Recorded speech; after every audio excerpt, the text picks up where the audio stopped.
Hello again. This is another episode of In Conservation with. My name is David Lindo, and I'm here today with my good friend, and as far as I'm concerned, the very venerable Ken Kaufman, one of the big lights, if you ask me, and many other people, in birding in not just the world but also around the USA, North America, South America. In fact, let's say the world because that's how it is. Ken, how are you and where are you? I'm doing well, David. Thanks. And I'm currently in my little office in Oak Harbor, Ohio. So that's okay. That's in North. That's in the central part of the US, isn't it? I've been there. I mean, I've been to you Yeah, Ohio many that's right. times. Yeah, you've been there. Yeah, Ohio is it's in the Great Lakes area of the United States. We're considered part of the Midwest. The province of Ontario, Canada, is just right across the lake from us to the north. Yeah, we've known each other for quite some time. I can't even remember the first time we met. Actually, it was so long ago. But I know every time we have met, it's been amazing. Mhm. That's right. And we've done some good birding together. Looked at Yeah, interesting. I've got a great photo of a butterfly in Colombia with you on the other side of it, photographing the same butterfly. I remember that. Yeah, absolutely. And we are going to be together again in January 2025 for the Morro Bay Birding Festival. So if you are watching this before that date, then get yourself down there if you can, obviously. And if you're not watching after that date, then you would have missed an amazing festival. And also, if you are watching this in the future and on YouTube, please like and subscribe. Unfortunately, we are paupers here on In Conservation With, so there's no little bing thing that comes up to say like or subscribe. So just imagine bing, you just come up there. Please like and subscribe. Tell all your friends and some of your enemies about the conversations on In Conservation With. I've had this is my third with Ken, and it must be good because I don't invite people back who aren't great. So anyway, thank you very much for coming, Ken. Many people may not actually know that much, or some people may not know that much about you because obviously, especially if someone's looking at this in the future casually, could you give yourself a rundown, a nutshell rundown as to what you're about? Be modest. Um, sure, yeah. I've been deeply interested in nature since I was a small child, and especially birds since I was about six. Um, have worked at one time. I worked mainly as a tour leader, and then I shifted into doing more like editing and writing and illustrating work. And these days, I'm mostly working on writing books and painting portraits of birds, and just loving it. I can't imagine. I'm obviously I get distracted by everything else in nature, but birds are my first love, and they keep me busy. And yeah, that's sort of who I am. It's hard to summarize itself, isn't it? I mean, I've had to do that a couple of times, and I stumble after the first couple of words. But that was a good summary. Yeah, you've got more accomplishments to describe than I do, so it's No, no, yeah, no, you've got a hard time not up at there. all. But I mean, I think for me, it's your as a teenager when you crossed the US, basically looking for birds as a young guy, and the book that you subsequently wrote, which basically became, it's become can't think of the word actually. It's in history there. It's one of the books that the Kingbird Highway, as it's known. It's a classic. For me, it's a classic, and I think it's inspired many people since then. And it's interesting because your latest book, which is the birds that Audubon missed, there's for me, it's quite a lot of kind of crossover here in terms of the stories you talk about here and your own story, isn't there? There's some, yeah, yeah. I mean, In Kingbird Highway, I was writing about myself as a teenager. And this latest book, there are a number of people who make an appearance who were teenagers at the time. Um, from William Bartram in Philadelphia in the 1750s to Audubon himself when he arrived in the United States at the age of 18. And so there's sort of a continuous thread of kids running around looking for birds. Yeah, because I think what you said in the book actually, you've got a phrase here that really encapsulated not only what the book was about for me, but also as a kind of encouragement for people in the future reading this, and that is the fact that you say that you're hopeful that through the generations, every generation to come, people will discover birds that are new to them, and it's not necessarily new to science; it's new to them, and there is this excitement and enjoyment that you know cannot be described. And I guess it's almost as similar to discovering a new bird. I mean, I get excited when I see something, even though I've seen it before, or something that I haven't seen before, but obviously other people have. There's this excitement, and I think that's one thing that actually radiates through your book. I think it's more than just talking about John James Audubon. To me, it's about, well, actually, it's more of an adventure story, really. It's quite fascinating reading about how ornithology was born in North America. I mean, I'm talking a lot about what Yeah. you're talking about, but basically, it's really fascinating for me because I actually picked up this book and I thought I'll be reading about John James Audubon. And in fact, when you start reading, there is a story which is very interesting, actually, obviously, about John James Audubon and how he allegedly found a the first ever Lincoln Sparrow for North America. Is that something you want to kind of quickly talk about? I don't want to give too much away in the book, but John James Audubon was, I guess, the main character. But as you said, there's many more people there. But let's just talk about John James Audubon for a second. And what was he like? Because I was quite surprised by some of the revelations in this book. Sure. Yeah. Well, the title of the book doesn't completely describe the contents. It was supposed to be like a good attention-getting title, but it's not a biography of Audubon, and he's not the only major player in the book. But yeah, for the name may not be familiar to everyone. And Audubon, just briefly, he was born in 1785, died in 1851, so that puts him in context of his time.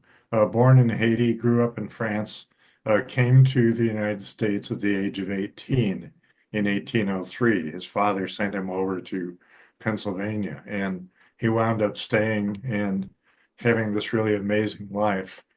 Um, he was not the first European American to do a work on North American birds. That would be, um, well, actually, that would be Mark Catesby in the 1700s. But that he became like the most famous. But I launched the book with a story about Audubon visiting Labrador in the summer of 1833. At that point, he has already launched his famous, what would become his Birds of America, with 435 colored plates of birds, all painted life size on these huge sheets of paper, um, and it was issued in parts from 1827 to 1838. So halfway through that project, it's the summer of 1833, and he goes north. He charters a boat, and his 20-year-old son and four other young men come along, and they go north across the Gulf of St. Lawrence to what is now the easternmost part of the province of Quebec, but then it was just generally known as Labrador. And he's looking for new birds because he has promised his subscribers that they will get portraits of 400 bird species from America. But up to that point, he didn't know of that many. They hadn't been They hadn't been discovered. So he made this brash promise, and then he had to go out and deliver on it. So he's up there, looking, and in fact, they discover this bird that's now known as Lincoln's sparrow. It was named for this young man, Thomas Lincoln, who was along on this expedition to the far north. Um, but and he described he wrote, in addition to painting the paintings, he did a series of volumes called Ornithological Biography, where he's writing about all these birds, 5 hefty volumes of text. And so he wrote about this Lincoln sparrow. But the interesting thing is that if you go back and look at his account, you really can't believe much of anything that was in it.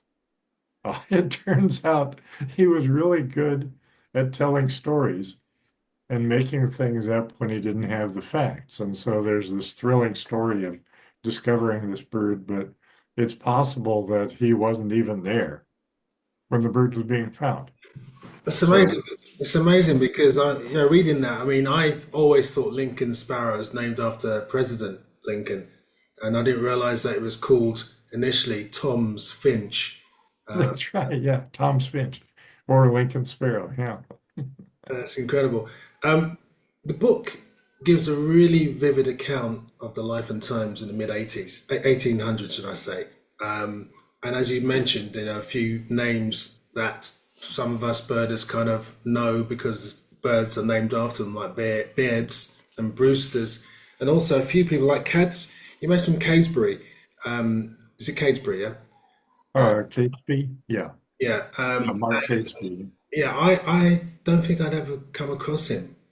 Yeah, he was a bit of a forefather, wasn't he? He was a bit of a key player too, wasn't he? Yeah, Catesby was really an interesting character. He's an Englishman. He became a naturalist as a young man. He got to meet the great naturalist John Ray and Samuel Dale and some others who were really influential in botany and natural history in England.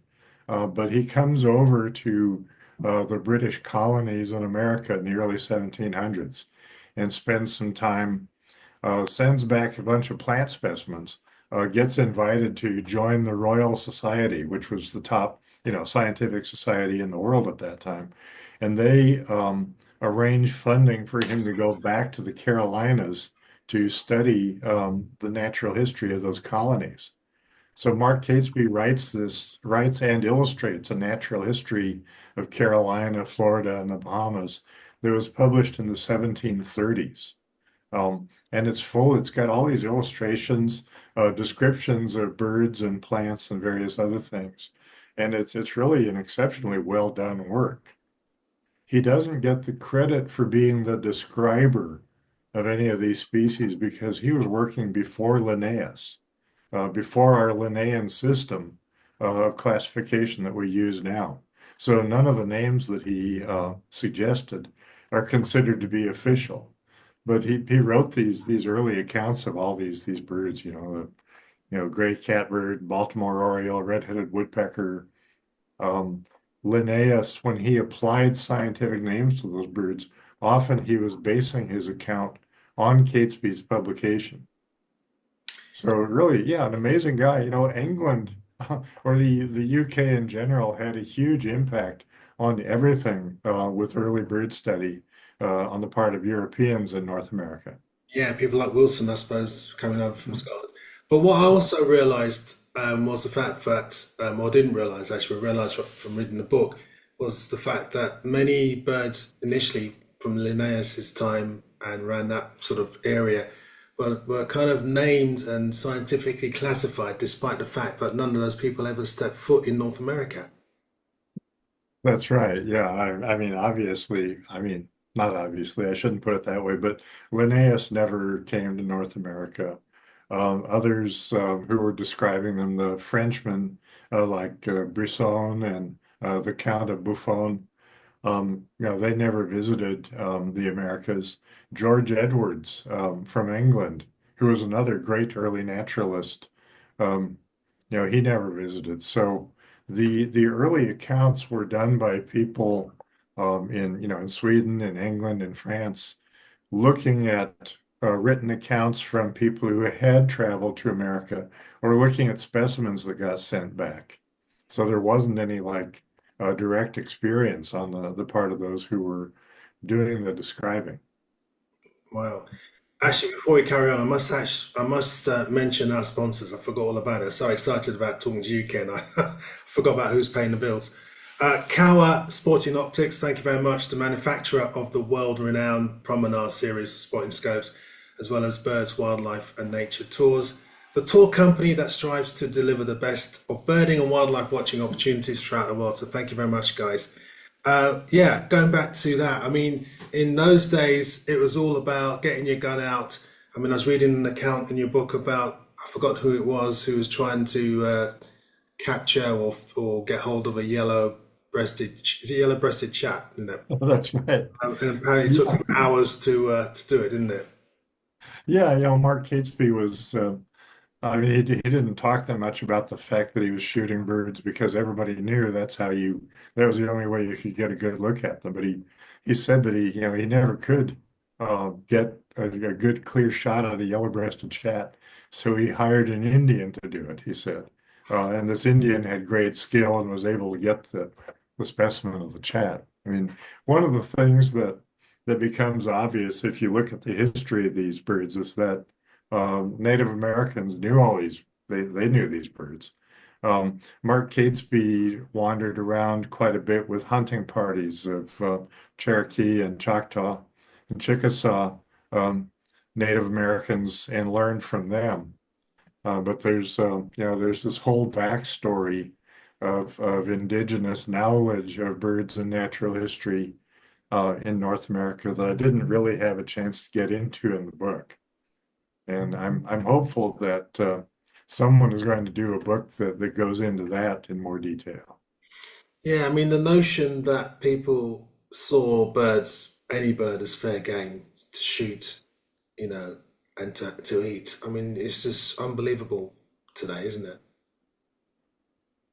Yeah, it's hard to, I kept when I was reading all these early accounts, I was trying to put myself back in that time and just imagine what it was like. And it's difficult for any of us to to put ourselves into what life was like for people living in the past. And so that's why I hesitate to pass judgment on past practices. I mean, obviously, we can reject things that were done in the past, but saying, okay, what would I have done if I lived then? It's really hard to say. Yeah, because on a separate note, I remember watching a YouTube video about what was life like during the Wild Wild West, and you kind of think of John Wayne, trotting down a dusty street, and going to a bar, shooting a few people, having a couple of shots, and then leaving. In reality, it was squalor with a capital S underlined 15 times. I mean, no lavatories to think of, bed bugs. In fact, there's more bed bugs than bed. It sounded awful. And you're right, you just don't realize, you don't think about it. I mean, reading your book and learning about some of these names, Bonaparte, Brewster, Swainson, all these guys, it seemed like a very bitchy life. Everyone was trying to outdo everyone else, it seemed, to be better than everyone else. Uh, I suppose resulting in people like Audubon and others making up stuff like the Lincoln Sparrow, and also I was reading about the fake eagle that he Yeah, decided to find. yeah, that Audubon's his bird of Washington, the great eagle that Audubon invented, the bird of Washington, which was really, he painted a young bald eagle, but claimed that it was, 25% larger than the bald eagle, and that he'd found a pair of these juveniles, tending a nest. Um, it was of it was the early stages of working on his Birds of America, and he really needed subscribers because he was not independently wealthy. He had been in debtor's prison just a few years earlier. And so the way he published his work was to sell subscriptions to it. and get wealthy people on both sides of the Atlantic to subscribe. And so to drum up interest within the first, it was about the 11th or 12th image in Birds of America was this gigantic, noble, magnificent bird of Washington or Washington sea eagle. And there's good evidence that there never was any such thing. There's an ornithologist named Matthew Halley who has tracked down a lot of the background on these things. And, he described in some detail how, the timing was right. Audubon really needed to make a splash. And at that point, that was like 50 years after the American Revolution. And so people in England now had sort of this fascination with George Washington. There were no more hard feelings. It was like, George Washington, wow. And so here's the largest bird of prey in the New World is named for Washington. And so yeah, let's all subscribe to this Birds of America. I don't.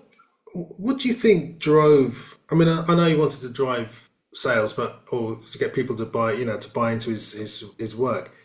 But what drove all these, or what we say in England, fibs? What drove that? Because I mean, I know. Is it the fact that he was so desperate to find something new that he had to make it up? Because surely he would have realized that at some point someone will say, "Actually, what are you talking about?" Well, it's hard to say. I mean, humans are, I think the one universal superpower for human beings is our self-justification. Anything that we do, we can find a reason why why this is justified. And actually, Audubon early on in like around 1820, when he was just getting started, he had just gone through bankruptcy. He had nothing. He was starting over, and he started working on his Birds of America. He had taken a flatboat down the Ohio River and then down the Mississippi. And in his notes at the time, he was noting that the brown eagles that he was seeing looked larger than the ones back in Kentucky. So he had this idea maybe in the back of his mind that there really was this larger eagle out there. And even though he was never able to prove it, it was like, maybe he was thinking, well, it could be out there. I'll just go ahead and paint it now so that I'll get credit if it's discovered. That could have been the explanation. And his other birds, there were other birds that he painted that, don't conform to anything that's known. But he may have had his carbonated warbler is another, fake bird, but he may have seen something at some point, maybe a hybrid or something that he remembered later and tried to reconstruct in a painting and thought it could be a full species. Yeah, mate, it sounds like a sort of crazy cryptozoology to me. Yeah. Finding these weird species. Why? I mean, he famously produced his book with all the life-size drawings. Was there a reason for having it life-sized? Because some of them looked a bit squashed on that page. Well, he really, he was very ambitious. He wanted to do something that would really, have an impact. And also, I think a lot of it was that he was driven by a sense of competition against Alexander Wilson. Wilson had come over from Scotland in the 1790s and had published his American Ornithology from 1808 to 1813. And so Wilson was recognized as like sort of the founder of North American ornithology. And Audubon was constantly running into this as he was trying to establish his own reputation. Everyone would compare him to Wilson. And so Wilson's book was a good size, but Audubon's like, hey, I'm gonna paint the whooping crane and the great blue heron and all these birds. I'm gonna paint them life sized, and so the sheets of paper were like 2 feet by 3 feet, or a full meter in one dimension. Um, but even so, with some of the larger birds, they had to be in really weird positions to fit. The American flamingo is like bent way over birds like that. Not in the most comfortable positions. Yeah. Did I tell you, Ken, that once I did a piece for CBS News in America, but I was in Sotheby's in London, and they were selling the original of his book, and there was bids coming in, 4 million. Do I hear 5 million? And I remember when he said the guy said 5 million, I raised my eyebrows. 5 million, 6 million, pointing at me. Luckily, it went higher, so I didn't have to pay. So got away with. Um, Yeah, I'll check my wallet here. yeah, I was just fascinated by the fact that it wasn't just about Audubon and these other characters. Who are the characters that really interested you when you were researching this?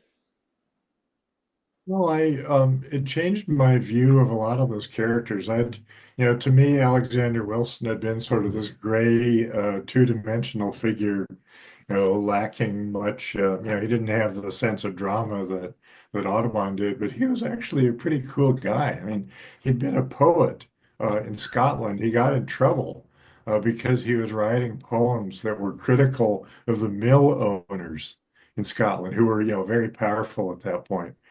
He wound up in jail a couple of times for libel, and finally he says, forget this, and comes over to America, and he, continued to write poetry. He wrote a poem that was read at some ceremonies for the inauguration of Thomas Jefferson as president.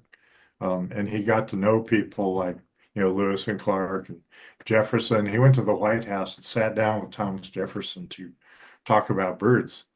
But Wilson was, if you actually read his stuff, he as late as like 1802, 1803, he didn't know much of anything about birds. By 1808, when he started publishing his American Ornithology, he was boldly correcting errors that had been made by all these European scientists and saying, well, Edwards is wrong about this, and Linnaeus is wrong about this, and Buffon, obviously doesn't know what he's talking about. So he was, he'd had this anti-authoritarian streak as a poet in Scotland, and that carried over into his bird work. He had no qualms about saying, everybody else was wrong, but I have field experience with this bird, and this is what it's really like. So Yeah, it really increased my admiration for Wilson. yeah. I was again reading the book. I didn't realize he was a poet. Actually, I just knew Wilson. I knew he was an artist. I knew he came from Scotland, but I didn't realize that he was forced at one point to publicly burn his poems. That's right. Yeah. That's what a punishment for a poet having to burn his poetry out in the public square in the town of Paisley in Scotland. It's like, that's that's pretty harsh criticism right there. Yeah, it's akin to burning your bird books or you're burning your notebooks in public. I mean, I don't Yeah. know what's worse, that or burning Beatles records. I know it's terrible. Yeah, well, at least he never had to burn any Beatles records. But yeah. But yeah, some of these characters, Charles Bonaparte turns out to have been, a much more impressive scientist than I had realized. And He people, was he related to Napoleon?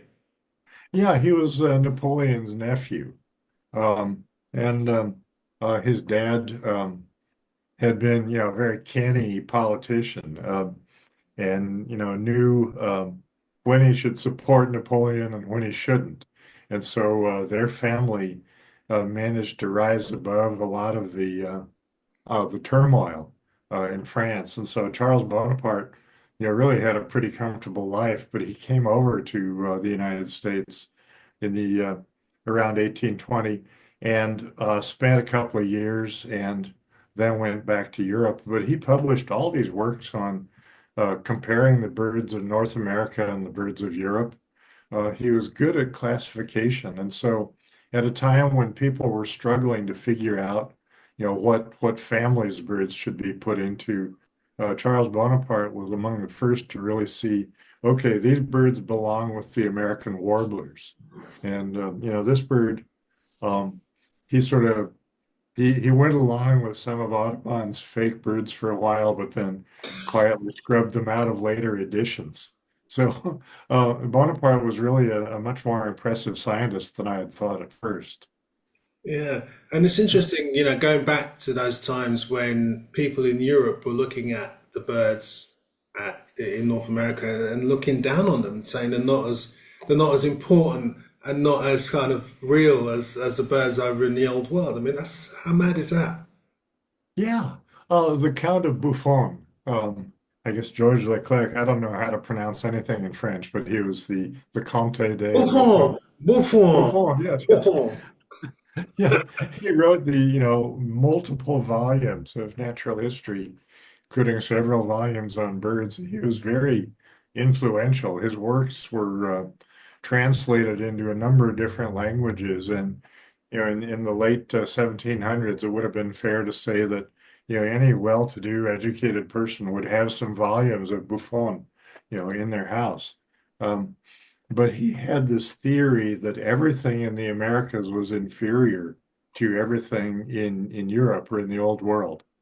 And he said, well, for example, when here on this side of the Atlantic, we have things like the elephant and the rhinoceros, and there's nothing as big as that in the Americas. And so everything it's like the climate of the Americas is too damp and chilly and so everything there is sort of degraded and including he said really insulting things about Native American people and said that European colonists who go there are going to shrink. So Thomas Jefferson in the late 1700s and before he became president, Thomas Jefferson was actively working to try to counteract these claims from Buffon. And Alexander Wilson did the same thing. He referred to him repeatedly in his American Ornithology and said, unlike a certain famous French zoologist, um, I don't think I don't think that the Canada jay is just a blue jay that's lost all its color because it's in the cold and unhealthy climates of Canada. Just Yeah, it's funny because again I read in your book about I forgot who said this, but there were less. Actually, this is a fact. There's less species generally in Europe than there is anywhere else in the world in terms of continents. yeah, but actually that was sort of an advantage for early naturalists and taxonomists there. It's Linnaeus who developed our system of classification that we're still using. Um, he was from Sweden, which is, Sweden's a beautiful country, but they don't have, there are not as many bird species there as there are in like Brazil. And so it would have been much harder for a scientist in the tropics to invent the system of classification because just, too many things to look at. Yes, that's true. Now, going back to those guys, now in the present day, we have a situation where potentially a lot of those people who were named eponymously after birds, or for the birds were named after them, should I say? A lot of them are weren't really good people, were they? Out of the people you've sort of talked about. Yeah, well, by modern standards, uh, a lot of them sort of fail the sniff test. Um, and so there has been this move in at least in the US and Canada, there's been this move to change some of those eponymous names, and it's an ongoing thing. The American Ornithological Society has a project now to change the official English names of six birds, and it's probably they're the pilot project with these six birds. Who knows how long it's going to take? They're still putting together the committee that's going to work through this and get public input and so on. But at the conference of the AOS back in October in Colorado, I was there and we had a really good sort of major group discussion of how to proceed with this pilot project. And who knows how it's going to wind up or how many of these names will really be changed. but there is some support for it in North America. I know it's different in different parts of the world. Yeah. I mean, it all seemed very much like a boys' club to me. You know, all these people we talk about here are men. Where are the women? Well, it was really hard. The the structure of society was such that it was really challenging, really difficult for women to establish any kind of work or career in the natural sciences. Um, some of the backgrounds for Audubon's paintings, his bird portraits were done by Maria Martin, who was the sister-in-law of his friend John Bachman. So she at least had this, something of a career as a natural history illustrator.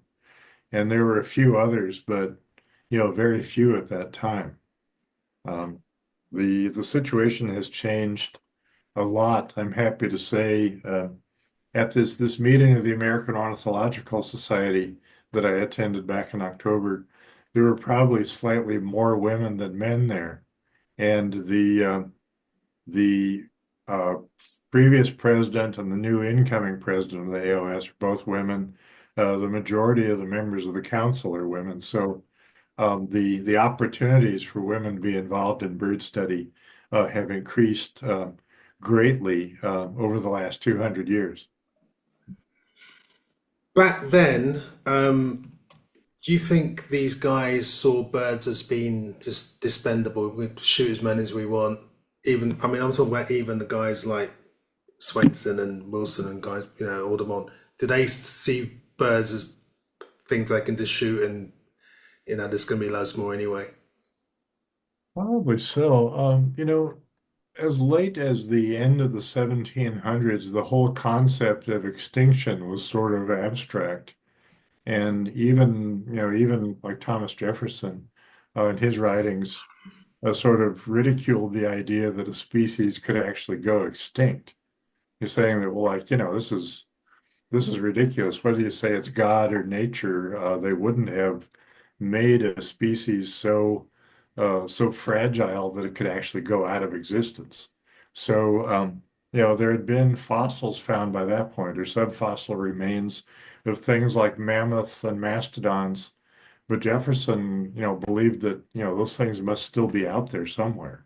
Um, when he sent the Lewis and Clark expedition west across North America, Jefferson told them to keep an eye out for mammoths and mastodons because that might be where they are now. So the whole idea of extinction was pretty abstract then, and so birds were so abundant. That's something I touch on in a later chapter of the book is just the sheer abundance of birds at that time and how, it must have seemed like, like there was a limitless supply. Like, you could go out and shoot as many as you possibly could in a day and there'd still be plenty of them around tomorrow. So it's hard for us to put ourselves in, to see the world the way they did. Just imagining this endless abundance. Yeah, I mean, did I can't remember now, but did they all generally live through the period?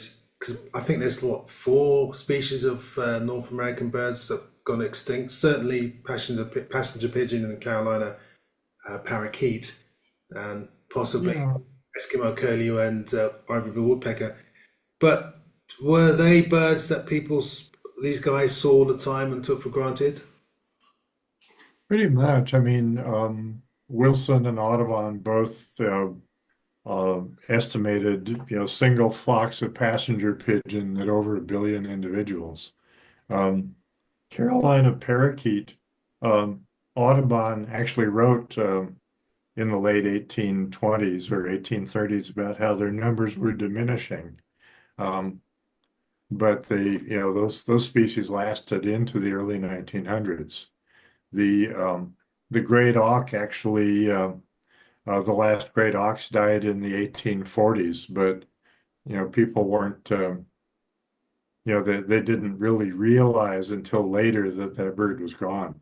So they had no direct experience with extinction as a thing. And actually, one of the things I found that was most poignant was when Audubon, when he traveled to Labrador and he encountered these big migratory flocks of Eskimo curlews for the first time.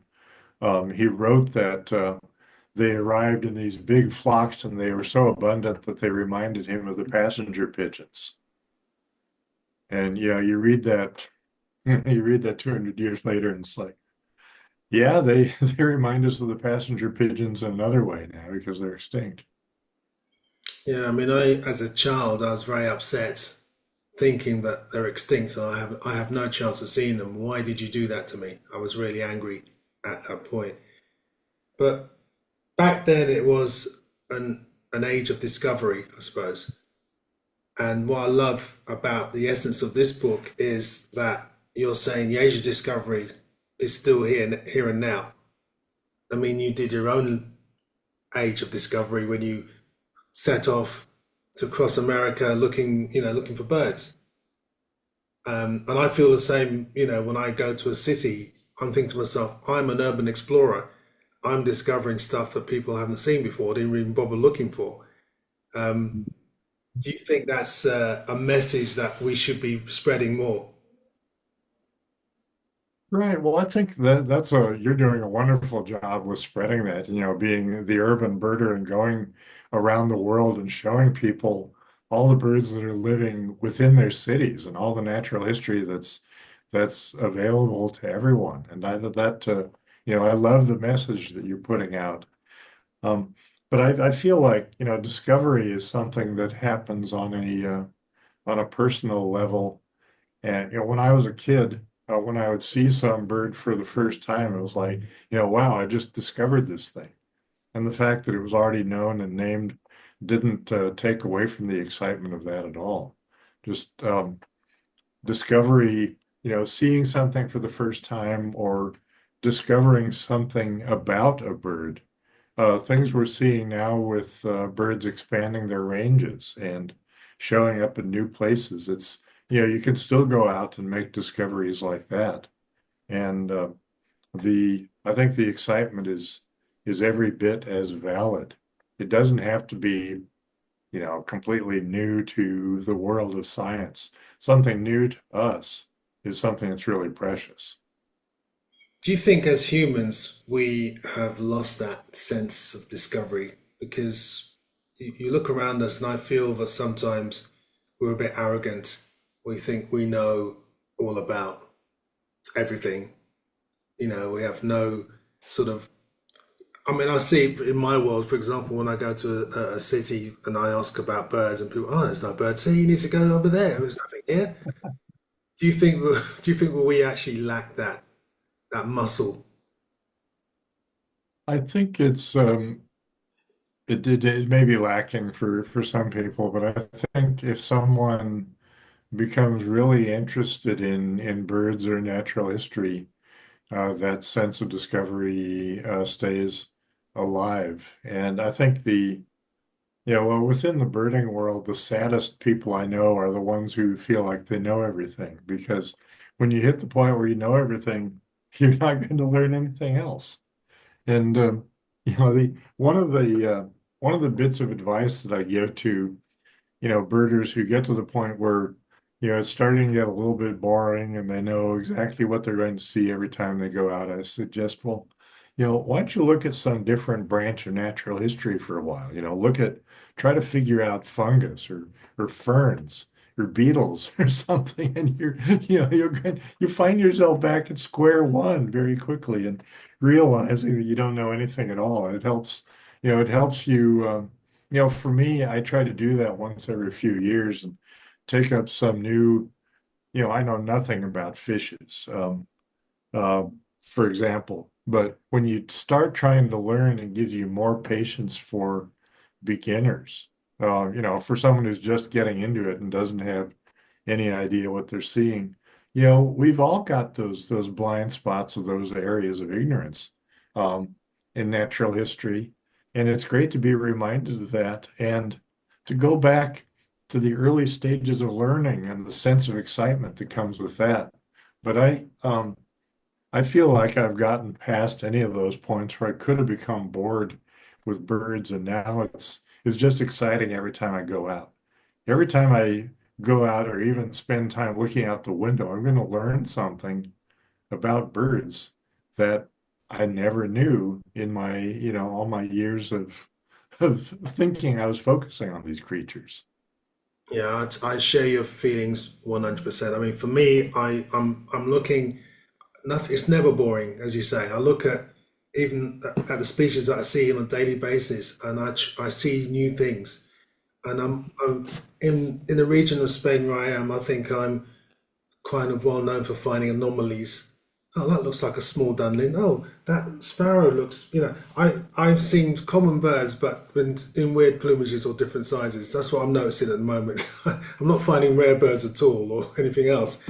But I'm not, I'm happy with that because it's good to ask questions. I love finding or taking a picture of something that looks a bit strange, even though it is probably a common species, and then put it amongst people and saying, "What do you think? Let's talk about this." Because in talking about it, you learn. And I think that often we close our minds sometimes. We think we actually know, we know, we don't need to talk about it. But in reality, you do need to talk about it. You do need to ask questions about everything you see, I think. Yeah, oh, absolutely. House sparrows, house sparrow, that's a bird that's common on both sides of the Atlantic now. And I got to know house sparrows well when I was 6 years old. And um, I find myself looking at them through binoculars every day and watching what they're doing. And I still continue to see odd behaviors from house sparrows that I've never seen before. And the same is true for every other kind of bird. So, um, there's um, with an interest in birds or natural history, you should never have the opportunity to be bored, ever. Exactly. Um, Back in those days, it must have been if we had, or if we could go back, or even if there was a landmass that size still on Earth now, and we kind of invaded it in a very nice way, good to the natives and stuff, but go there on a sort of a bio blitz. How amazing would that be? Because when you think back, back to 1840 when small thrushes were all thought to be the same species, and when waders or shorebirds like dunlins and sandlings, when they had their winter plumage, they were thought to be separate species. It must have been really exciting to see these new plumages and be wondering what is that. I'd love to have done that if I had the sort of brain or if I was part of that kind of scene that had the knowledge we have today, and not to shoot it. Yeah, that was one of the things that was really fascinating for me while I was working on the book. Just the groups of birds that gave them trouble are the same ones that give us trouble now. Figuring out the warblers, and there were so many times when like the fall plumage of some warbler would be, discovered and thought to be a new species, or even the male and female were thought to be different species. The small thrushes, as you mentioned, was that Mark Catesby, as great as he was, made some confusing statements about the small brown thrushes, and people were still confused about it 150 years later. The shorebirds, there's so many. You go out to a good shorebird spot, and there are all these birds out there, and each of them looks slightly different. And they could all be different species, or they could all be the same thing with slightly different plumages. And sorting out what is what, that's still a really challenging thing for new birders. But it was, in the early 1800s, it was really confusing for all those early ornithologists. Some things like the knot, the red knot was described and named 8 times with 8 different names. Um, so I wrote about that quite a bit just because that idea is just so fascinating. How do you make sense of all this variation out there? How do you categorize these things into different species? And it's sort of comforting, if you're a birder and you've struggled with these things, to realize that the founders of ornithology struggled with them in all the same ways. So, some things, some things never change. Exactly. How did Audubon influence your art? How did he influence? Your art. Oh, well, anything you say about Audubon, he was a great artist. That really can't be denied. Did amazing work. There was such a departure from anything that had been done before. I started drawing and painting birds when I was a kid, but I really didn't pay that much attention to Audubon's work at first. Um, I was a big fan of Roger Tory Peterson and some other artists, Keith Shackleton. Um, just really admired work like that. So I had never tried to copy Audubon's work or his style until I started working on this book, and then I thought, well, okay, a bird that he never connected with, like the Kirtland's warbler, which wasn't discovered until after he had died. If Audubon had painted a Kirtland's warbler, what would his portrait of it had looked like? So I tried, I tried copying his style, his approach, to do. Okay, well, here's my attempt to do an Audubon Kirtland's warbler, and obviously I didn't succeed in matching the quality of what he did. And I was happy to put that aside and go back to painting things my own way after I finished the book. But it was still quite educational to try to copy his style. Yeah.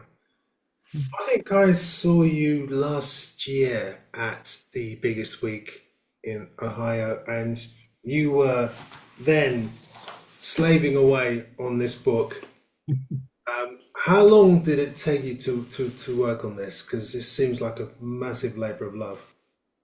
Well, thanks. Yeah, it did take a long time. I started gathering some material for it around 2013, 2014, but I didn't really start focusing on it full time until 2018, right after I'd finished my previous book about bird migration. And then, so I was working on it pretty intensely for about 5 years. And what is your process? How do you write? Oh, in a very disorganized way. Um, First, it was lots of research. Fortunately, a lot of these old publications are now, you can find them online. Something that Charles Bonaparte wrote in 1828. You can do a few clicks and you're looking at a scan of the actual page. And so that kind of research I was able to do online without, going to museums or something and looking at rare book rooms, but just lots and lots of reading and scribbling down ideas. And it took a long time for it to come together and for me to figure out, okay, well, what would be the right sequence for this? I have a great literary agent named Wendy Strothman, who's very interested in birds and natural history and also very hardcore about you need to have a story here. You can't just put down random impressions. How is this going to grab the reader? So we went back and forth and then, finally settled in on an actual outline. And then I was writing on little bits and pieces of it all over the place until it finally came together. And on a daily basis, how did it work? Did you get up in the morning, do a bit of birding, sit down, write for a couple of hours, have lunch? I mean, was there a program? Because some writers, they say, they drop the kids off in the morning, have a coffee in McDonald's or whatever, come home, write for, or plan to write for 3 hours. In the end, after looking at Facebook and answering emails, I write for like 20 minutes, and then off to get the kids again. What was your process on a daily basis? Well, I'm so disorganized that I've never had like a regular process, but I found that it was useful for me to have goals for once I had done a lot of the research, to have a goal for how many words to write, per day or per week. And a lot of this, you can writing on a computer, it tells you how many words. you've done. You don't have to sit there and count them. So, I was trying to, get at least 500 solid words done per day, or, maybe 4,000 words per week. And, you get toward the end of the day or toward the end of the week and you realize, oh man, I'm nowhere close. And so you have a burst of energy and then give up and then try again the next day. Have you got any advice for anyone who may have a seed of an idea for a book within the natural history sphere that perhaps hasn't really been looked at before, and maybe they're a bit nervous about the idea being accepted or being able to sort of be put out there? What advice would you give someone watching this now who may have an idea? I would say, gather your ideas. Don't get too locked into an outline right at the start, but write everything down. When something occurs to you, write things down. Keep track of the ideas, then look for connections among things. Practically any topic that you pick, you're going to be able to put it together. There's going to be something about it that could be fascinating to the public if it's presented in the right way. So just don't let any of the ideas get away. Write them down, and eventually you'll find how this connects to that, and that, and that, and that, and then you've got a story. Fantastic. And what a story this is, by the way, folks. Christmas is coming. You know what to do.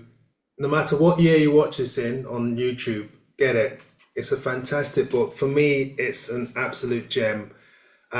What, Ken, is your favorite bird that Audubon missed? But he missed, I would say it's the Baird's sandpiper, because it's such a subtle bird. Um, it's beautiful. It's a beautiful long distance migrates from the high Arctic to southern South America, but it's subtle in its beauty and it doesn't have any really distinct markings. So Audubon probably encountered it at some point and didn't realize it. And it wasn't described to science until the 1860s, long after Audubon and Wilson were gone. Um, but it's out there and it's performing this wonderful migration every year. And it's one of those species that strays to other continents as well. So there are records in Europe, there are records in Australia. It's just one of those wonderful birds that managed to fly under the radar for such a long time. Well, since its discovery in 1860, I've only ever seen one, and that was actually in England, in Dorset. And it was during a time when I was a bit of a twitcher. I remember rushing from Norfolk in eastern England all the way down to Dorset just as the light was going to see what people told me was a Baird sandpiper. I mean, it did have that kind of accentuated shape, and I thought to myself, that's a Baird's. Never seen one since. We'll have to go looking for one at some point. Yeah, absolutely. And by the way, talking about looking, where would you want to be in the world if you could be anywhere now? Right at this very moment, But it's very second. right here in Oak Harbor, Ohio. Good answer. Um, Next week, who knows? But at this moment, I'm really happy to be here. Good. Great answer. Well, Ken, it's been really special chatting with you as usual about your great book, The Birds That Audubon Missed, out now. Thank you very much for sparing your time to talk about it. I love the illustrations on the cover as well. Your illustrations, fantastic. Thank you very much, and I wish you well with the book. And yeah, Well, thanks so much, David. Always great to talk with you. oh, fantastic! It's great talking to you, mate. And also, thank you, Zoomers, people here now watching for being here and supporting in conservation with. And don't forget, tell all your friends, like and subscribe, and all that sort of stuff. And until we all meet again, we've got some more coming up in 2025 in conservation with. So keep an eye out on the website, theurbanbirderworld.com. Until we meet again, keep on looking up.